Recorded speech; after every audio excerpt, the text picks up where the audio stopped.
స్నేహితుల అవసరం ఎప్పుడూ ఉంది.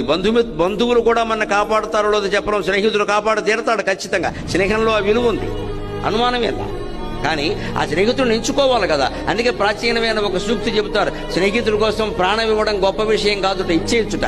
కానీ ప్రాణం ఇవ్వడానికి అర్హత కలిగిన గొప్ప స్నేహితుడు దొరకాలి కదా, అది గొప్ప విషయం అన్నాడు.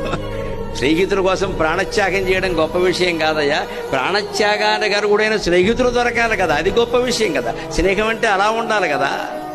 చిన్న పని జరగానే అనుమానం వస్తే ఇంకా స్నేహం ఎలా అండి? అంటే స్నేహితుల్లో మొట్టమొదటి ఉండే లక్షణం ఏంటంటే పాపాన్ నివారయతి, తప్పు చేస్తుంటే వారించాలండి. దయచేసి విద్యార్థులు ఆలోచించండి. అటువంటి స్నేహానికి పునాదులు కాలేజీలోనే పడతాయి. ఎందుకంటే ఇక్కడ రోజు కలుస్తూ ఉంటారు, మనస్తత్వాలు తెలుస్తూ ఉంటాయి, ఉపకారాలు అపకారాలు అన్నీ జరుగుతూ ఉంటాయి. 4 ఏళ్ల పాటు మనం కలిసి సంచరిస్తాం ఇక్కడ.